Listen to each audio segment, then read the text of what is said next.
Shalom. Ya, senang sekali bisa berjumpa dengan Anda. Bagaimana kabarnya? Semuanya baik? Ya, luar biasa ya, puji Tuhan.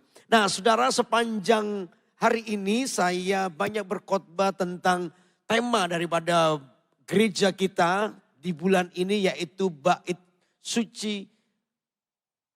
Saya lupa, bait suci Roh Kudus, apa ya temanya, coba dengarkan. Kok jadi lupa saya ya.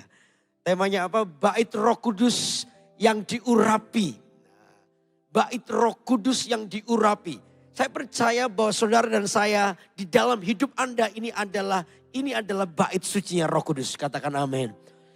Minggu yang lalu sudah banyak mengalami yang namanya baptisan Roh Kudus. Dan beberapa orang mengalaminya. Dan kita ini menjadi orang yang dituntun oleh Tuhan. Di mana Roh Kudus menyertai kita untuk diutus. Kata pengurapan itu identik dengan pengutusan. Kita itu disertai. Pergi kemana kita? Pergi ke dunia. Pergi ke lingkungan kita. Pergi ke situasi komunitas kita. Tujuannya cuma satu. Supaya Anda dan saya menjadi berkat. Katakan amin. Supaya orang lain lihat bahwa ini adalah bait suci. Ini adalah rumah Tuhan. Di mana kita ini disertai oleh Tuhan. Nah, karena itu saudara, di ibadah sepanjang hari ini saya banyak ngomong soal kehidupan kita. Ya, ibadah satu tadi saya banyak ngomong soal pengertian ini bahwa kita ini adalah rumah Tuhan. Saudara dan saya adalah rumah Tuhan. Kalau saudara dan saya adalah rumah Tuhan, maka hidup kita ini tempat di mana rumah Tuhan itu tempat Tuhan bergerak bebas. Kalau Tuhan sungguh-sungguh Anda inginkan betah dalam hidup Anda, kerasan dalam hidup Anda, maka satu ini, izinkan Roh Kudus itu bekerja bebas, bergerak dengan bebas di dalam hidup kita. Untuk membawa kita kepada seluruh rencananya. Ya, itu saya jelaskan. Lalu yang kedua, kalau kita di rumah Tuhan itu tempat Tuhan itu mencium bau yang wangi. Mencium bau yang wangi itu bicara soal pertobatan. Pertobatan itu berjenjang. Saya pertama ketika terima Yesus dalam hati saya, dalam hidup saya mengalami pemindahan dari gelap kepada terang. Tapi setelah itu saya tidak berhenti. Saya harus mengalami banyak pertobatan demi pertobatan. Mungkin karakter saya, sikap hati saya, kebiasaan buruk saya mengalami perubahan, pertobatan. Itu artinya kita sedang berbau wangi. Semua keputusan hidup kita untuk bertobat, itu yang membuat kita ini berbau harum di hadapan Tuhan. Dan itu pertobatan yang berjenjang. Itu namanya kita sedang mengalami yang namanya kedewasaan rohani. Katakan amin. Dan kita harus mengalaminya. Lalu setelah itu rumah Tuhan itu apa? Tempat Tuhan memulihkan orang lain. Jadi dalam satu raja-raja dikatakan kalau ada orang asing datang ke rumah Tuhan itu. Lalu mereka memohon, berteriak kepada Tuhan. Tuhan itu juga akan menolong mereka. Artinya rumah Tuhan itu tempat Allah memulihkan orang lain. Saya percaya kalau kita adalah rumah Tuhan, Anda adalah orang yang akan dipakai oleh Tuhan untuk memulihkan orang lain. Halo, amin. Sehingga pertumbuhanmu menjadi dewasa itu saya percaya akan menginspirasi orang lain. Sehingga orang lain lihat, wow kamu berubah ya. Kamu dulu kalau model begini, waduh sudah marah besar. Tapi kok kamu sekarang santai ya, kok sekarang kamu begitu luar biasa, kamu berubah loh. Apa rahasianya? Anda bisa berkata, Yesus ada dalam hatiku. Yang kedua, aku dikembalakan di gereja Mawar Sharon. Saat aku ikut CG, di situ aku mengalami sebuah perubahan. Anda diutus, dipakai oleh Tuhan untuk menjadi alat pemulihan bagi orang lain. Beri tepuk tangan dong buat Allah yang besar. Halo, amin. Amin. Nah, untuk itu di ibadah yang terakhir ini, di hari ini, saya akan banyak bicara soal satu musuh pertumbuhan rohani yang ada di hidup kita sebagai rumah Tuhan. Apa itu? Amarah. Ya, kadang-kala kita ini bertumbuh di amarah yang tidak selesai. Kita itu hidup di tahun 2023 tapi perasaan kita ini masih hidup di 5-10 tahun yang lalu. Satu saat saya didatangi seseorang minta konseling dengan saya. Pak Yudi, saya mau konseling. Karena ini wanita, saya coba arahkan dengan konselor wanita. Dia nggak mau, pokoknya dengan Pak Yudi, nggak mau yang lain. Sudah, nanti saya ajak teman saya ya untuk dampingi ya. Oke, udah. Saya suruh dia duduk, lalu saya tanya apa yang bisa saya bantu. Wanita ini menunduk, lihat saya menunduk, lihat saya. Saya sampai ikut-ikutan begini saya. Apa persoalannya? Tiba-tiba dia ngomong begini, Pak Yudi, saya benci laki-laki. Saya terkejut. Kenapa saya terkejut? Karena saya laki-laki, betul nggak? Saya nggak kelihatan minor loh, enggak loh saudara. Saya laki-laki, maco. Nah terus kamu ngapain kamu ngotot bikin konseling dengan saya? Pokoknya saya mau dengan Pak Yudi, tapi saya ngomong begini. Ya kenapa? Ternyata dia mengalami sebuah trauma. Sebuah trauma di masa lalu yang belum selesai. Amarahnya itu terus bertahun-tahun. Makanya saya kenal dia ini sebenarnya bukan orang baru. Dia ini bahkan sudah mulai terlibat di dalam pelayanan. Tapi sering gak cocok. Pelayanan ini ganti pindah, pelayanan ini pindah lagi. Waduh dan bertengkar terus dengan yang namanya pria. Rupanya ada sesuatu yang belum selesai. Dan itu adalah lubang di mana iblis akan menahan dia untuk supaya dia gak bertumbuh. Apa itu? Kemarahan dalam hati yang belum selesai. Padahal itu sudah bertahun-tahun yang lalu. Dia belum deal dengan hatinya itu. Sehingga pertumbuhan tahun demi tahun dia isi dengan kemarahan, kebencian yang belum selesai. Padahal kebenaran sudah disampaikan, tapi orang ini tetap mempertahankan rasa marahnya. Dia aman dengan marahnya itu. Padahal itu penghalang pertumbuhan rohaninya. Makanya saudara, kita tidak akan pernah bisa menjadi bait suci yang diurapi oleh Tuhan kalau kita nggak selesai dengan hati kita. Saya pilih secara spesifik ini, ya di ibadah terakhir ini, yaitu menaklukkan amarah. Karena itu yang sering kali mendominasi hati kita. Perasaan marah.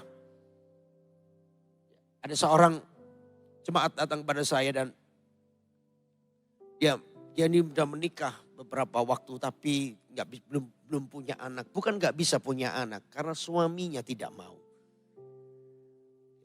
Dengan saya, Pak Yudi gimana ya ini? Lalu saya coba bicara, kenapa? Rupanya yang pria ini pernah trauma masa lalunya. Karena waktu itu karena dia anak nomor 1, lalu dia punya adik banyak. Satu hari orang tuanya ini pergi dan titipkan anaknya yang paling kecil atau adiknya yang dia paling kecil. Itu jagain ya. Ya, dia adiknya banyak sudah, ini paling kecil. Sudah mulai umur 8 bulan, sudah mulai belajar jalan, suruh jaga. Nah satu saat ketika orang tuanya pergi, laki-laki ini agak meleng, tidak memperhatikan adiknya. Mungkin dia lagi sibuk sesuatu, tiba-tiba adiknya jatuh, saudara. Adiknya jatuh dan kepalanya kebentur sehingga bocor. Wah, ketika orang tuanya tahu, orang tuanya marah-marah sama dia. Anak ini dalam trauma ketakutan. Lalu orang tuanya mungkin tanpa sadar berkata, bagaimana kamu bisa punya anak? Jagain adikmu aja gak bisa, kamu memang kurang pinter. Ini bahasa saya perhalus ya, bahasa kasarnya adalah, kamu kurang pinter kamu ini. Wah, dan itu membuat sakit hatinya. Dan perkataan itu terus diingat sampai dia bertumbuh. Dan dia selalu menjudge, menghakimi dirinya bahwa aku memang gak bisa punya anak. Aku gak siap punya anak. Nanti anakku jatuh, nanti anakku gini, lebih baik aku gak usah punya anak. Waduh, ngalami trauma masa lalu. Dan itu disimpan di dalam hatinya. Sudah bertahun-tahun tapi dia terus hidup dengan masalah itu. Sampai akhirnya saya bilang, kamu dengan perasaan itu, perasaan marah terhadap dirimu sendiri, tanpa sadar pertama kamu merugikan dirimu. Lalu yang kedua kamu merugikan istrimu. Padahal istrimu ingin punya anak. Kamu merugikan orang tua atau mertuamu. Bahkan kamu mulai merugikan rencana Tuhan di hidupmu. Siapa sangka nanti saudara Tuhan itu pakai anakmu menjadi besar dalam tangan Tuhan. Tidak berhasil gara-gara apa? Kamu berada di trauma itu. Kamu terus menyalahkan diri, kamu marah dengan dirimu sendiri. Trauma dengan itu. Sudahlah, itu sudah berlalu. Belum tentu kok kamu seperti itu. Itu kan peristiwa sekali dan itu memang kamu mungkin gak hati-hati dengan itu. Tapi kalau kamu mau belajar lebih hati-hati lagi, kamu pasti bisa merawat anakmu. Siapa bilang kamu tidak bisa punya anak? Waktu saya ngomong begitu, saya beritakan dia, Tuhan itu punya rencana buat hidupmu. Jangan sampai kemarahan terhadap dirimu ini membuat kamu membatalkan semua rencana Tuhan. Dia nangis di situ. Saya doakan. Sampai 3 bulan saudara. Si wanita telepon saya, kok Yudi saya hamil. Lah kan cepet. Ternyata tokcer juga. Bisa ternyata. Anaknya lahir dan yang pria ini dipulihkan Tuhan. Dia berkata, thank you kok Yudi, aku sekarang dipulihkan. Begitu orang dipulihkan, orang ini langsung ketemu dengan berkat Tuhan. Katakan amin. Berkat Tuhan itu sudah ada dalam diri kita. Makanya saya bahas ini. Ayo kita belajar untuk menaklukkan amarah. Sementara saya khotbah ini mungkin saya nggak tahu ada beberapa orang ada yang mengalami ini. Ayo malam hari ini kita mengalami pemulihan bersama-sama. Katakan amin. Kita mengalami pemulihan dari Tuhan. Amin saudara. Supaya bait Roh Kudus yang diurap itu nyata dalam hidup Anda. Anda adalah orang yang berjalan di dalam pengurapan Tuhan. Amin. Oke, kita akan lihat sekarang Pengkhotbah pasal 7 ayat 9. Kita baca Pengkhotbah pasal 7 ayat 9. Saya bacakan buat saudara. Janganlah lekas-lekas marah dalam hati karena amarah menetap dalam dada orang bodoh. Alkitab jelas berkata jangan lekas-lekas marah dalam hati karena amarah menetap dalam dada orang bodoh. Kenapa disebut orang bodoh? Orang bodoh itu adalah orang yang sebenarnya tidak bisa melihat rencana Tuhan dalam hidupnya. Kedagingannya itu menutup matanya. Itu termasuk kebodohan, kebebalan. Padahal kita ini sudah banyak diberitahu tapi mata kita tertutup. Amarah itu mendominasi hidup kita sehingga ketika amarah mendominasi kita itu menutup telinga kita, menutup pikiran, menutup hati kita untuk suara Tuhan berbicara. Orang emosi amarah itu kadang-kadang meledak-ledak dan membuat kita itu tidak bisa berpikir jernih. Nah itu yang Alkitab sebut kebodohan. Amarah itu menutup semuanya karena emosi kita, kedagingan kita meluap-luap.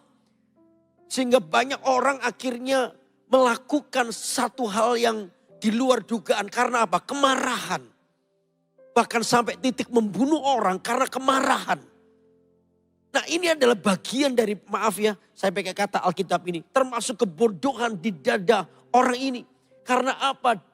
Dia dikuasai oleh yang namanya emosi yang terlalu berlebihan. Makanya Alkitab jelas dikatakan jangan lekas-lekas marah dalam hati karena amarah menetap dalam dada orang bodoh.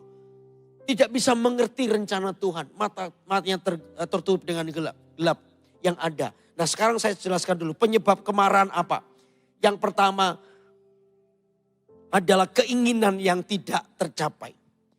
Kemarahan itu muncul karena sebuah keinginan yang tidak tercapai. Lawan daripada itu adalah bersyukur.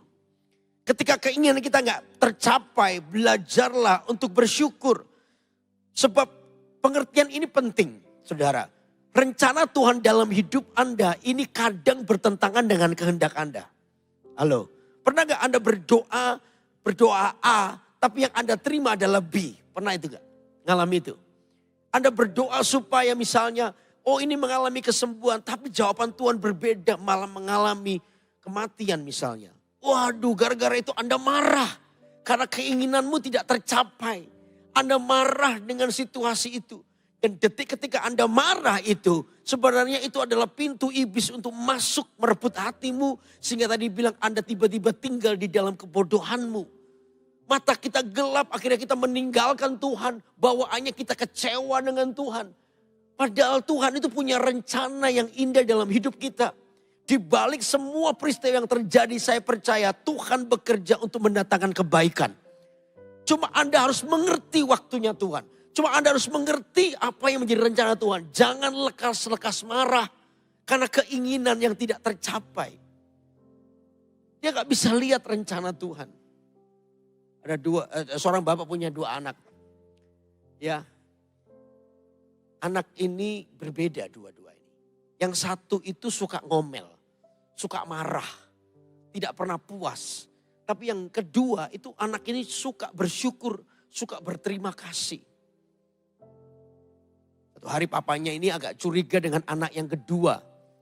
Ya kalau ngomel-ngomel ya sudah, itu manusia banget ngomel-ngomel.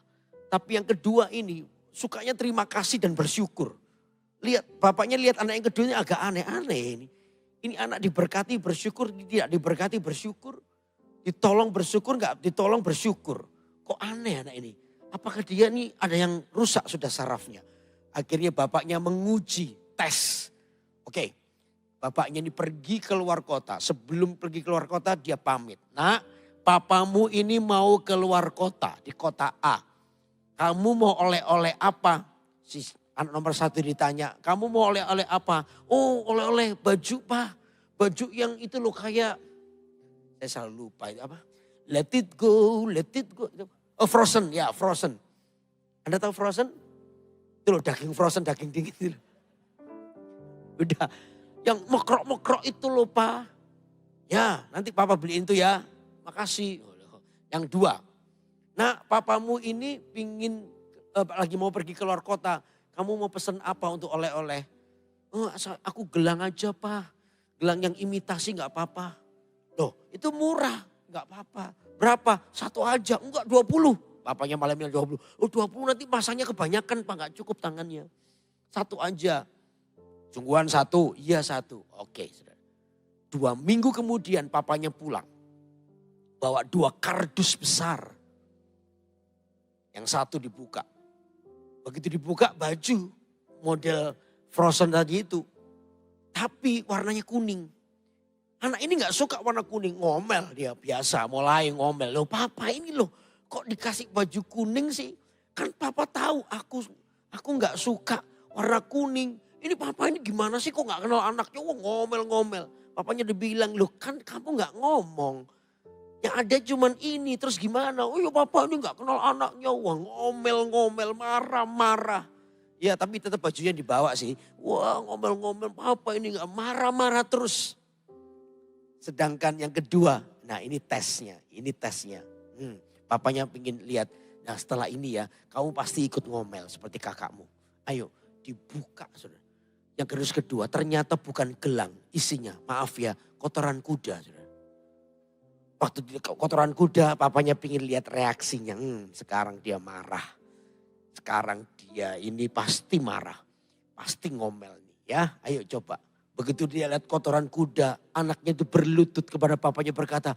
Pak terima kasih ya Pak. Papanya mulai curiga. Ini anaknya betul-betul bocor halus sungguhan ini. Kok bisa dikasih kotoran kuda masih terima kasih itu loh. Papanya tanya kenapa kamu berterima kasih. Iya. Karena aku tahu Papa ini pasti punya rencana yang lain. Rencana yang baik buat aku.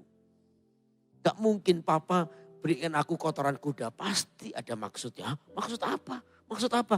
Papa pingin aku kasih kuda kan? Enggak, iya gak mungkin. Aku tahu Papa ini baik. Gak mungkin kasih aku ini kotoran kuda. Pasti Papa mau kasih aku kuda. Buat apa kotoran kuda? Enggak. Iyalah Pak, gak apa-apa terima kasih ya Pak. Kudanya belum datang, kotorannya dulu yang datang. Terima kasih ya Pak. Terima kasih ya Pak. Oh papanya agak kepepet gara-gara itu. Karena lihat anaknya terima kasih ya Pak buat kudanya. Papanya beli kuda sungguhan buat dia. Gara-gara itu. Karena apa? Bersyukur. Bersyukur itu senjatamu untuk melihat mujizat Tuhan dalam hidup Anda. Makanya itu tanggalkan amarah kita. Jangan sampai kita tinggal di amarah. Karena amarah itu akan membuat kita justru keluar dari rencana Tuhan. Amarah itu membuat kita justru keluar dari kehendak Tuhan. Keinginan-keinginan yang Anda yang tidak tercapai. Percayalah kalau itu belum Anda dapatkan asal hidup Anda benar. Anda terus mengucap syukur, saya percaya ada waktunya nanti. Tuhan akan datang dengan berkat dalam hidup Anda. Katakan amin. Halo amin. Di mana Tuhan akan menjawab doa. seperti yang Tuhan mau. Dan Anda akan terkejut karena apa? Anda adalah orang yang melihat kemuliaan Tuhan dinyatakan. Jadi yang pertama, penyebab amarah adalah keinginan yang tak tercapai. Yang kedua adalah harga diri yang direndahkan. Saudara merasa bahwa harga dirimu ini direndahkan. Orang jadi kepahitan sama orang lain. Gara-gara merasa diremehkan. Ya diremehkan itu memang gak enak. Tapi saya percaya begini saudara. Ketika Anda diremehkan gak perlu marah, gak perlu dibalas. Ya percayalah. Kalau Anda tetap hidup benar. Anda akan melihat bagaimana peninggian itu datang dari Tuhan. Saya itu belajar bagaimana kalau kita tetap memilih untuk rendah hati. Gak perlu menonjolkan diri. Rendah hati, tenang aja. Saya tahu ada waktunya di mana kita tuh akan diangkat oleh Tuhan. Amin saudara. Saya itu pernah satu saat, ini cerita sendiri. Ya ketika saya diutus di Manado. Lalu satu hari kita itu ada dalam pertemuan dengan hamba-hamba Tuhan yang lain. Tiba-tiba ada satu, karena saya masih muda waktu itu masih umur 30-an. Tiba-tiba ada seorang hamba Tuhan yang lebih senior. Saya enggak sebetulnya lebih senior. Saya tahu dia mungkin bermaksud bergurau tapi agak keterlaluan. Karena saya ini gembala juga, mereka gembala. Tiba-tiba dia pukul saya pakai kertas koran. Shalom Yudi, pok gitu saudara. Saya sampai kaget tuh. Di depan seluruh hamba-hamba Tuhan saya dipukul pakai koran. Shalom, saya kaget.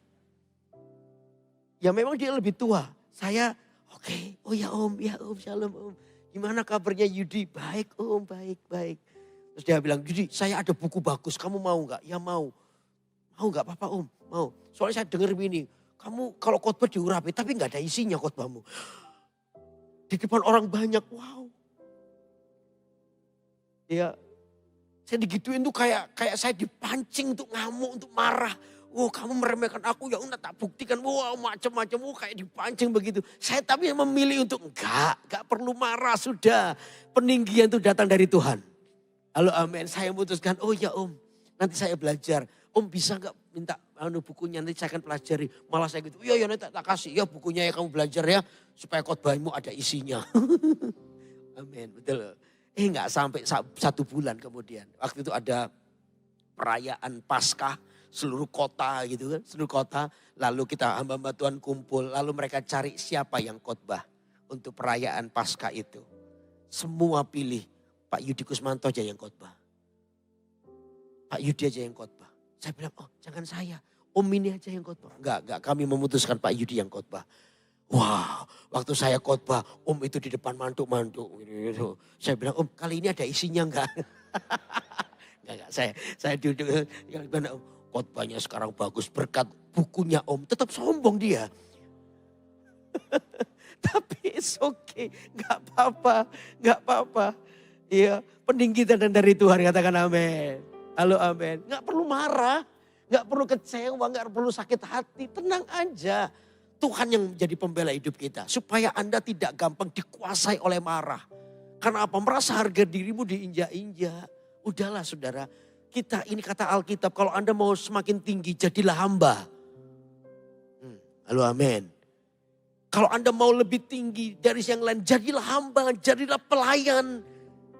Yesus memberikan contoh bagi kita. Kalau Anda mau ditinggikan, ambil pelayan yang paling bawah. Dia mengambil rupa sebagai manusia. Tidak lagi mempertahankan kesetaraannya dengan Tuhan, dengan Allah kata Alkitab. Yesus merendahkan dirinya sampai seperti itu. Untuk itulah kata Alkitab, Tuhan meninggikan dia. Halo amin. Sudah tidak ada cara lain untuk Anda bisa diangkat kecuali turun ke bawah. Tidak ada cara lain ketika Anda ke atas kecuali dengan satu cara. Anda turun ke bawah, tiba-tiba Tuhan angkat ke atas. Karena peninggian datang dari Tuhan. Nggak perlu marah ketika Anda diremehkan. Coba lihat kalau Anda diremehkan, Anda diam aja. Ampuni dia dengan sabar. Saya percaya satu saat Tuhan akan angkat hidupmu. Dan orang akan melihat, wow orang ini diberkati oleh Tuhan. Halo amin.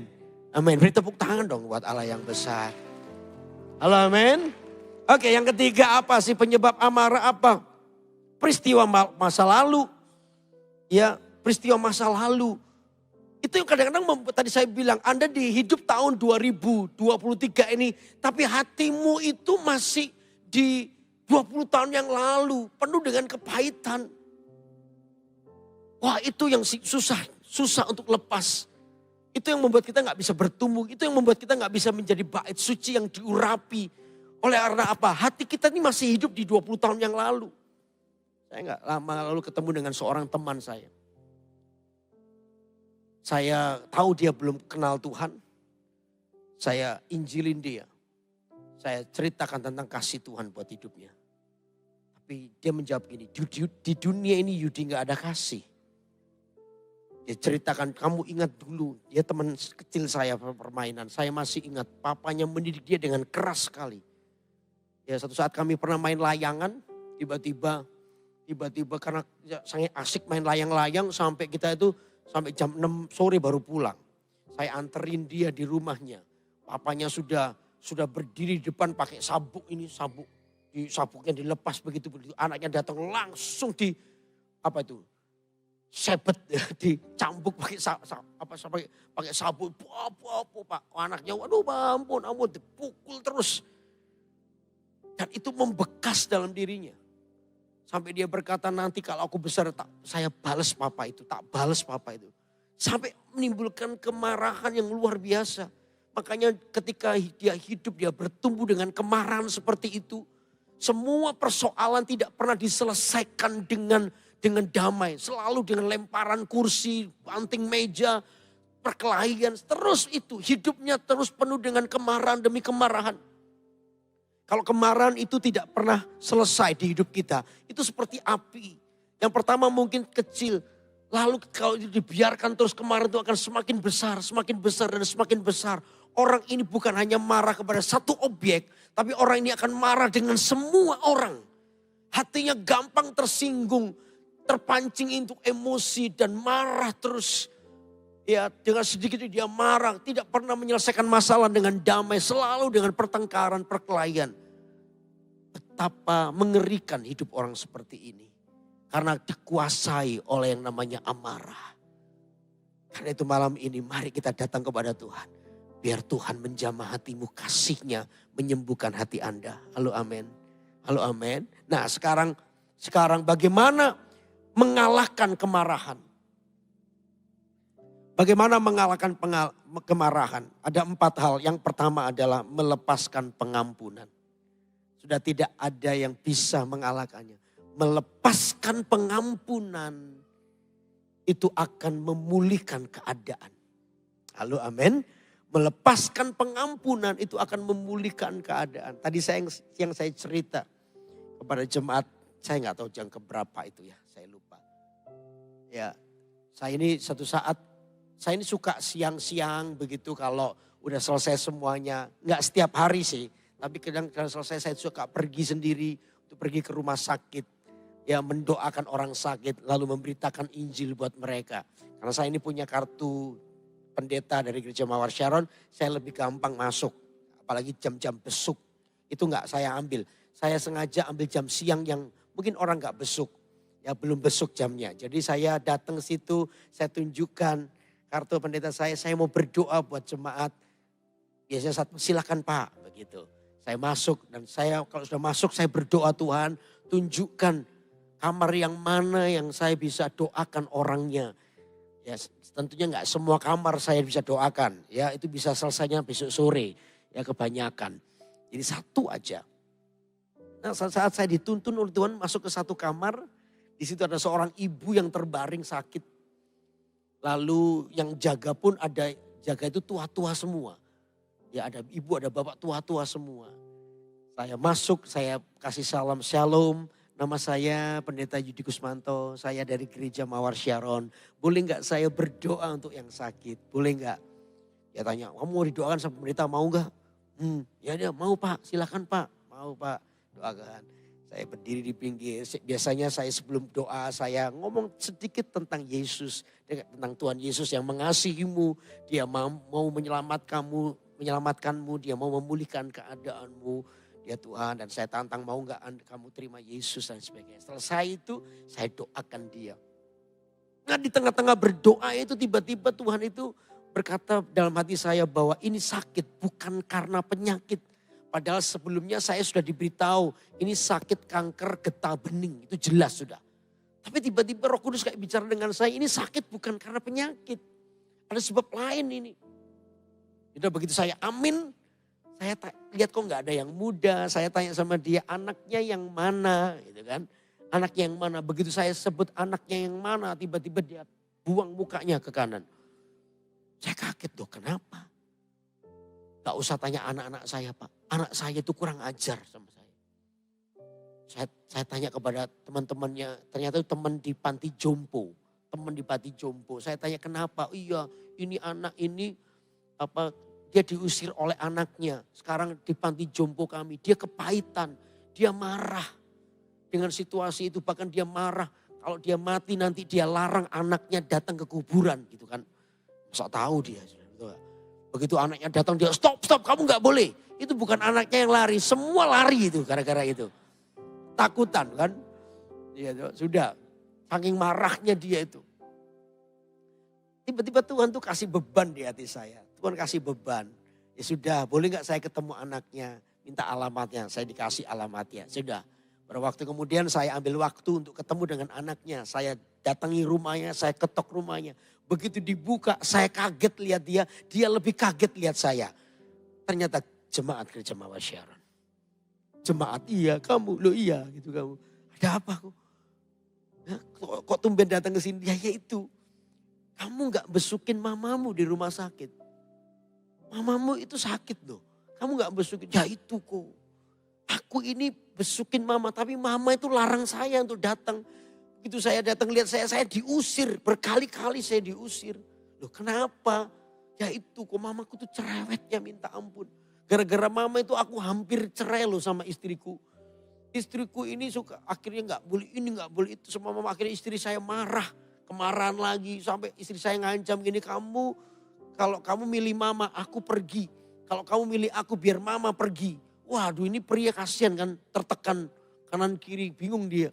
Akhirnya dia mencoba ngomong dengan mamanya baik-baik mah. Kondisinya begini mama tak titipin panti jompo dulu ya. Detik dia tahu. Mamanya ini tahu kalau dia dititipkan, dia marah sekali dengan anaknya. Dia marah sekali, dia merasa diusir oleh mamanya. Jadi ini anak juga bingung saudara situasi itu. Dan dia sudah mau minta maaf, dia sudah mendengar khotbah di gereja kita. Dia mau minta maaf tapi mamanya menolaknya. Waktu saya dengar cerita itu saya tahu apa yang harus saya lakukan. Saya bilang dengan dia, besok kamu dengan Ko Yudi ya. Datang ke mampu. Loh saya ini sudah datang berkali-kali loh. Aku diusir terus sama bapak ini. Aku datang bapak ini. Aku diusir terus loh. Saya bilang kan sama Ko Yudi belum. Kalau sama Ko Yudi kamu tetap diusir. Maka genaplah. Sempurnalah penderitaanmu ya. Ayo pergi. Ya besok ya. Ya besok. Saya datang masuk ke kamarnya. Ini saya masuk saya bilang tante shalom. Selamat siang tante. Oh iya. Gimana keadaannya ini masih sakit begini apa? Oh ya oke. Tante saya sini gak sendirian loh. Saya datang sama anaknya tante. Begitu dilihat saudara. Mamanya langsung buang muka lagi. Ngapain dia ke sini? Suruh dia pulang. Gak usah ke sini. Anaknya itu pegangan kusen pintu. Nangis. Ya kan Pak Yudi. Saya sudah bilang mama itu nolak saya. Ya, saya bilang sama tante bu gitu tante, jangan gitu. Anaknya ini mau datang minta maaf sama tante. Gak usah, gak perlu. Pokoknya aku mati dia gak boleh datang ke kuburan, gak boleh. Udah, aku larang dia datang ya. Pokoknya aku gak mau. Saya lihat anaknya tambah nangis, kan bener kok ya. Tambah banter nangisnya. Wah saya ini jadi bingung, sudah kanan kiri jadi bingung. Akhirnya saya bilang sama anaknya, gini aja loh. Kamu langsung masuk aja. Minta maaf sama mama. Lu nanti kalau aku diusir gimana? Enggak apa-apa. Diusirkan cuma mamamu yang mengusir. Pokoknya kamu datang minta ampun. Nanti kalau kamu ditampar sama mamamu tenang. Mamamu itu lemah. Paling ditamparnya kayak dilus-lus gini loh, gak sakit. Gak sakit. Nanti kalau kamu diludahi tenang aja. Ludahnya gak loncat kok. Pasti dilewer di sini aja. Tenang. Akhirnya oh ya gitu ya. Iya sudah. Maju terus, wah dia maju, dia datang mama minta ampun. Dia di sini, mamanya makan di sini, mamanya noleh sini, dia lari ke situ saudara. Begitu mamanya tahu dia di situ, mamanya noleh sini, jadi anak ini sampai keringetan saudara, begitu. Sampai terakhir saya bilang sama tante Bu gitu, tante Bu gitu. Gak mau. Wah anaknya ini lompat sana lompat sampai akhirnya gak kuat dia berlutut di situ. Minta ampun ma, minta ampun. Sampai pakai bahasa yang saya mengerti, sampai bahasa yang tidak saya mengerti saudara. So ditipu ya aku dan sungguh kira itu kebuai. Saya itu nangis akhirnya karena dua hal. Yang pertama kasihan lihat anak itu, yang kedua saya gak ngerti dia ngomong apa. Saya nangis. Kenapa? Enggak ngerti. Mengapa? Pokoknya begitu. Sampai terakhir saya berbisik di telinganya tante itu. Anaknya sudah sampai berlutut, kepala sudah di bawah. Jidatnya di lantai. Cuma ngomong, ma ampun. Maafin Nyo yang salah. Saya bilang sama tante. Tante, ini anak tante. Datang minta ampun sama tante. Saya nggak percaya kalau tante sebenci itu. Ini anak pernah di kandungan tante 9 bulan. Bahkan untuk melahirkannya tante itu taruhannya nyawa. Tapi tante waktu melihat anak ini lahir, taruhan nyawa itu dilewati dan tante kayak tidak merasakan sakit bersalin, sukacita sama anak ini karena dia lahir. Rasa sakit 9 bulan mengandung itu tiba-tiba diganti dengan satu hari sukacita. Saya nggak percaya kalau tante nolak dia. Dia ini anak tante loh. Saya ngomong itu, akhirnya mamanya tuh nangis. Lalu dia berbalik dan lihat anaknya kayak mau peluk anaknya. Anak ini terus berlutut. Saya toel dia, mamamu mau peluk kamu. Anak ini melihat mamanya ngeliatin dia dengan air matanya. Anak ini bangkit lalu dipeluk mamanya. Nangis mereka berdua, nangis minta ampun. Anak ini minta ampun, minta maaf ya ma, minta ampun, minta maaf. Udah, waktu saya melihat terjadi pendamaian itu, tugas hamba Tuhan selesai. Saya berdoa buat dia, Tuhan thank you. Saya dengar si tante ini stadiumnya tinggi dan kata dokter tinggal 2 bulan. Saya doa Tuhan terima kasih, Tuhan pulihkan. Ya Tuhan mau sembuhkan dia, silakan. Kalau Tuhan berkehendak lain juga silakan. Yang penting ini sudah terjadi pendamaian. Saya bersyukur di dalam nama Yesus, amin. Saya pulang saudara, saya pulang. 2 bulan kemudian saya ditelepon oleh anak ini. Halo Ko Yudi, masih ingat saya? Iya ingat. Begitu saya ditelepon anak ini, pikiran saya, ini kan sudah 2 bulan, pikiran saya mamanya sudah meninggal. Jadi saya tuh merasa kayak dia telepon saya, dia minta saya mimpin upacara tutup meti atau penghiburan gitu kan saudara. Jadi saya bilang, oh iya, kok bisa nggak melayani ucapan syukur mama? Oh iya bisa. Iya kok mama senang sekali, mama nunggu koko loh. Oh jangan. Mama mau suruh berangkat dulu. Nanti tenang tak susul, tapi jangan sekarang. Ini pelayanan masih jauh ini. Aku masih muda. Waktu saya ngomong itu dia ketawa. Saya sampai bingung, kenapa kamu ketawa? Loh mama itu gak meninggal. Oh sorry. Terus gimana? Justru setelah pertemuan sama Koko dan doakan kita, mama itu berangsur-angsur sembuh. Sekarang ini justru tuh dokter bilang mama itu sembuh total. Makanya mama itu mau bersyukur. Oh gitu ya? Iya kok. Oh sorry. Sorry, akhirnya saya kasih jadwal, senang saya datang ke rumahnya. Ai itu, tante itu duduk lebih seger, lebih baik. Ketika melihat saya, dia senyum, dia senang. Saya salaman, dia gak mau salaman, tangan saya ditarik, saya dicium sini. Ternyata saya baru dicium encim itu geli. Saudara. Apalagi giginya gak ada, begitu ceprot tuh bahasa semua di sini. Iya, bahasa semua. Tapi ini encim seneng banget. Saya cuma bilang kalau kita hidup berdamai, kemarahan itu kita tanggalkan. Lalu kita mengizinkan Roh Kudus bekerja buat hidup kita. Maka kesembuhan itu bagian kita. Pemulihan itu bagian kita. Amin saudara.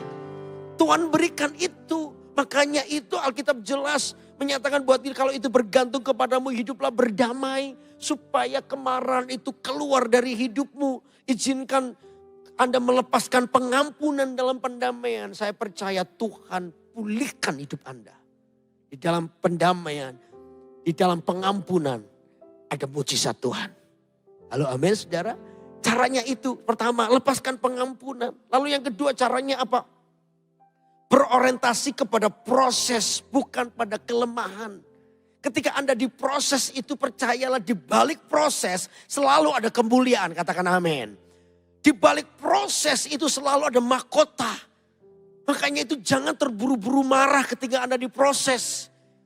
Menyalahkan A, B, C, D, please jangan dulu. Anda tenang dulu di hadirat Tuhan. Biarkan Roh Kudus berbicara kepadamu untuk menuntun hidup Anda. Supaya hati ini dipenuhi dengan ucapan syukur bukan kemarahan. Sebab proses itu yang terjadi tidak semuanya jahat. Proses itu tanda bahwa Tuhan itu lebih tertarik untuk supaya karakter Kristus ada dalam hidup Anda. Katakan amin. Untuk memberkatimu itu bagi Tuhan terlalu mudah seperti membalikkan tangan. Tapi Tuhan itu lebih tertarik ketika Anda mengalami yang namanya perubahan. Katakan perubahan. Perubahan karakter kita. Menuju kepada apa yang baik. Itu yang menarik perhatian Tuhan. Makanya terbukalah pada proses. Bukan orientasinya pada kelemahan. Tapi lihat di dalam proses itu selalu ada kemuliaan. Di dalam proses itu Anda akan melihat mujizat Tuhan yang akan terjadi tepat pada waktunya. Karena itu waktu proses Anda tenang. Tuhan, aku gak marah sama Tuhan. Aku gak kecewa sama Tuhan. Izinkan aku terus bersyukur.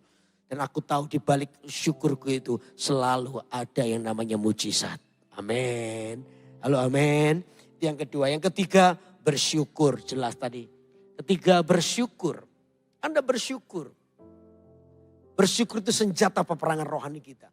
Iblis itu paling gagal, tidak bisa suka. Apa itu? Dia selalu akan mengalami kegagalan dengan orang yang tahu bersyukur. Ketika Anda bersyukur, Anda itu bersyukur itu berarti begini. Bahwa orang bersyukur itu selalu melihat kasih Tuhan itu jauh lebih besar daripada persoalan yang dialami. Itu bersyukur. Bersyukur itu akan melihat kasih Tuhan ketika mata saya yang lalu saya pernah cerita. Mata saya bergeser 15 derajat ke kanan. Saya gak bisa lihat apa-apa. Iblis sudah mulai pancing-pancing saya supaya saya ini marah dengan Tuhan.